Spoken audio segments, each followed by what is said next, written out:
Hai Pods, balik lagi sama Podium, edisi ketiga, podcast dariku untukmu. Di podcast kali ini, Ara akan ngobrol dengan Kak Windy Handayani dari jurusan Peternakan, angkatan 2019, mengenai PPK, yaitu Sanggar Ternak Muda Berdikari Himabisi KIPK. Kita akan berkenalan sebelumnya dengan Kak Windy Handayani. Halo, perkenalkan nama aku Windy Handayani dari Fakultas Peternakan Universitas Jenderal Sudirman angkatan 2019.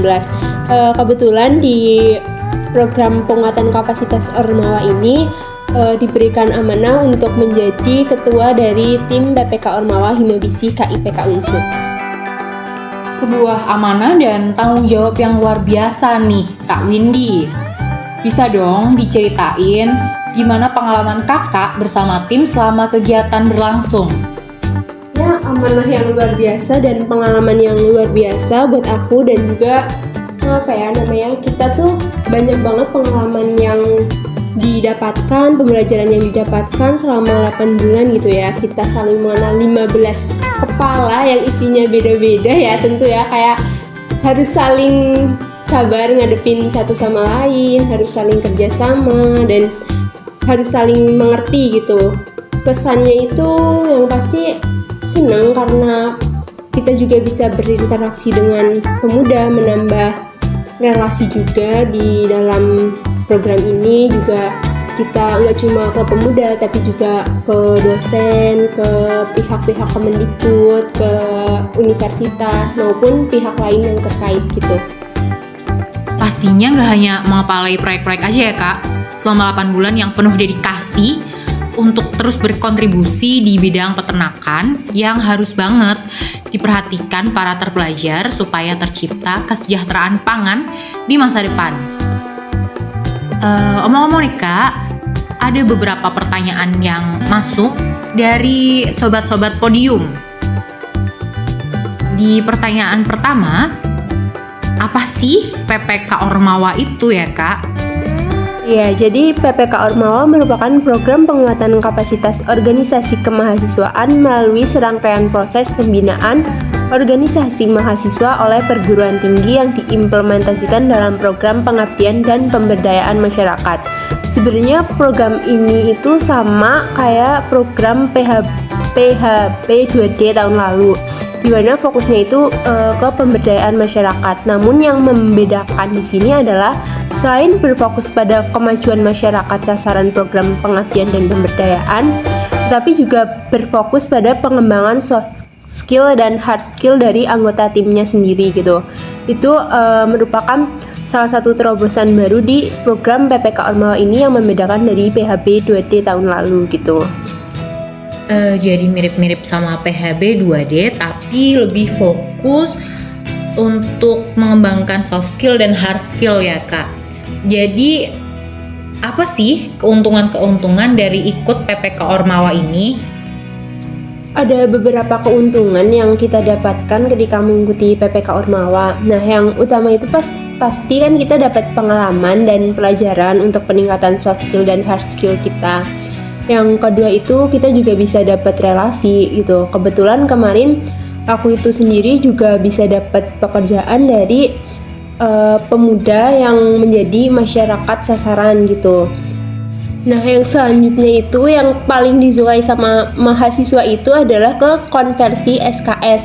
Nah, kita bisa konversi ke KKN, itu yang utama ya, ke KKN. Terus beberapa fakultas itu juga bisa konversi sampai 20 SKS, bahkan ada yang 24 SKS. Mata kuliah juga ada yang praktik kerja gitu. Ada beberapa juga yang bisa dikonversikan ke skripsi juga gitu, ke tugas akhirnya juga. Nah, itu sebuah keuntungan juga sih bagi kita gitu mahasiswa, karena kita bisa memperpendek masa studi kita dengan program ini gitu.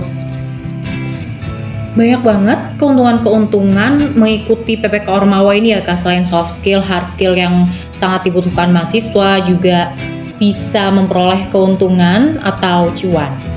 Berikutnya, apa sih topik PPK Ormawa yang dipilih kakak saat itu? Untuk topik yang diambil oleh tim PPK Ormawa Himabisi Unsud pada tahun ini yaitu Sanggar Tani Muda.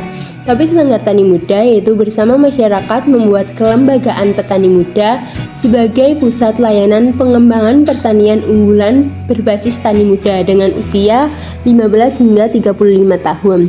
Diharapkan dengan adanya program ini akan memotivasi pemuda untuk beternak.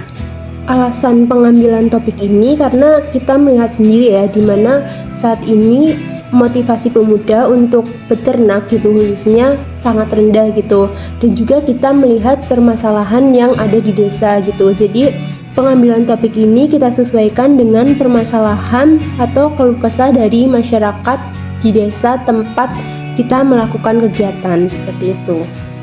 Jadi topik yang Kak Windy ambil ini Sanggar Ternak Muda karena lebih relate ya Kak dengan kondisi saat ini agar para pemuda lebih termotivasi mengembangkan kesejahteraan pangan di masa depan. Kalau boleh tahu nih Kak, di pertanyaan yang keempat nih ya, bisa nggak ya dijelasin tentang kegiatan yang ada di PPKKK? Iya benar banget, sesuai dengan judul yang kami ambil dalam program ini yaitu Sanggar Ternak Muda Berdikari, Kontribusi Pemuda untuk Kesejahteraan Masyarakat Desa Sokawera, Kabupaten Banyumas, serta Kemajuan Peternakan Domba Kambing dalam negeri. Kami berharap bahwa kedepannya pemuda dapat berkontribusi khususnya untuk desanya sendiri yaitu Desa Sokawera, serta kemajuan pangan yaitu dalam pengadaan daging domba dan kambing gitu. Nah, untuk kegiatan apa aja sih yang ada dalam program PPK Ormawa ini? Sesuai dengan judul, pemberdayaan berfokus pada pemeliharaan domba kambing yang berorientasi pada profit dan menerapkan teknologi. Terdapat beberapa pelatihan yang sudah dilakukan yaitu sosialisasi dan pelatihan budidaya indigo vera, pelatihan manajemen dan teknologi pakan yaitu silase, pelatihan proposal bisnis manajemen kesehatan, dan ada pelatihan pengolahan limbah, serta recording data, pemilihan bibit unggul, dan manajemen perkandangan, di mana hal tersebut disesuaikan dengan kebutuhan dari masyarakat sasaran. Jadi, udah disebutkan beberapa program-program yang terintegrasi tidak hanya dengan kesejahteraan pangan, tetapi juga peternak lokal, dan khususnya adalah pemuda-pemuda yang berniat untuk beternak. Oke Kak, kita ke pertanyaan berikutnya. Bagaimana mekanisme pembuatan proposal KK bersama tim PPK nih Kak? Pasti ya serangkaian pembuatan proposal itu kadang menjemukan nih Kak. Gimana sih prosesnya waktu Kakak menyusun proposal bersama dengan tim?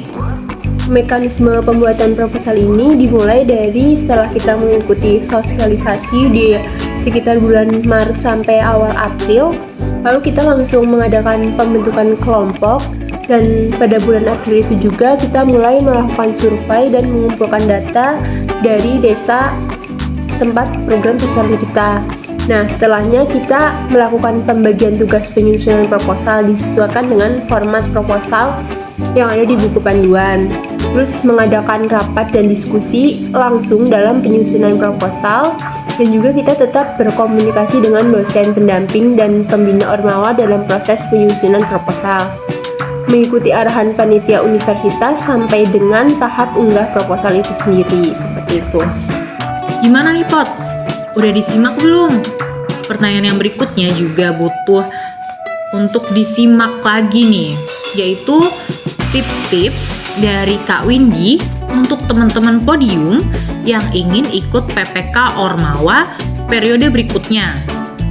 Ada beberapa tips yang pengen aku kasih ke kalian juga. Yang pertama itu meluangkan waktu di tengah kesibukan yang ada gitu. Aku tahu pasti sebagai mahasiswa kalian juga punya kesibukan, tapi luangkan waktu, bener-bener luangin waktu buat mengerjakan proposal gitu. Yang kedua, tetap jaga semangat, komitmen, dan rasa tanggung jawabnya mulai dari awal survei sampai program ini berakhir gitu. Karena ini sangat penting ya, karena kalau kita komitmennya itu udah goyah, itu cukup sulit memang buat tetap bertahan gitu. Yang ketiga, tetap jaga kesehatan tentunya, apalagi di tengah musim yang gak menentu gitu. dan di tengah juga kegiatan yang banyak gitu, pasti kan badan juga capek gitu. Keempat, penting untuk membaca dan memahami panduan yang ada gitu, karena kesesuaian proposal dengan panduan sangat mempengaruhi lolos tidaknya proposal. Kelima, lakukan survei dengan baik. Pastikan bahwa permasalahan yang ingin diselesaikan adalah permasalahan yang dirasakan oleh masyarakat. Permasalahan benar-benar datang dari masyarakat itu sendiri gitu. Yang selanjutnya itu, libatkan masyarakat dalam program yang kita adakan. Karena rasa memiliki dari masyarakat itu sangat menentukan kesuksesan dari program kita gitu. Manajemen waktu ya Kak Windy. Kak Windy ini benar-benar memanfaatkan waktu yang ada selama pandemi. Jadi pandemi ini tidak menyurutkan motivasi Kak Windy untuk berkarya sehingga jadi ketua tim dari PPK Ormawa Himabisi KIPK nih Sobat Pots. Harus pinter-pinter ya meluangkan waktu dan melihat kesempatan yang ada sehingga bisa mengikuti kegiatan PPK Ormawa di periode berikutnya. Jadi, terima kasih untuk Kak Windy yang sudah menjawab pertanyaan-pertanyaan kolektif dari Sobat Pots, sekaligus mengakhiri perbincangan yang singkat ini. Semoga Ara khususnya bisa bertemu dengan Kak Windy lagi untuk berbincang dengan topik-topik yang bermanfaat lainnya. Oke, sekian dari Ara. Terima kasih sudah menyimak podium edisi ketiga. Semoga bisa menjadi motivasi dan menambah informasi bagi para sobat podium. Terus ikuti podium edisi-edisi selanjutnya ya, karena podium akan memberi informasi seputar bidik misi, KIPK, dan isu-isu terkini. Pastikan kamu untuk mengikuti update kami yang selanjutnya. Sampai jumpa. Podium, podcast dariku untukmu. Dipersembahkan oleh Himabisi KIPK Universitas Jenderal Sudirman.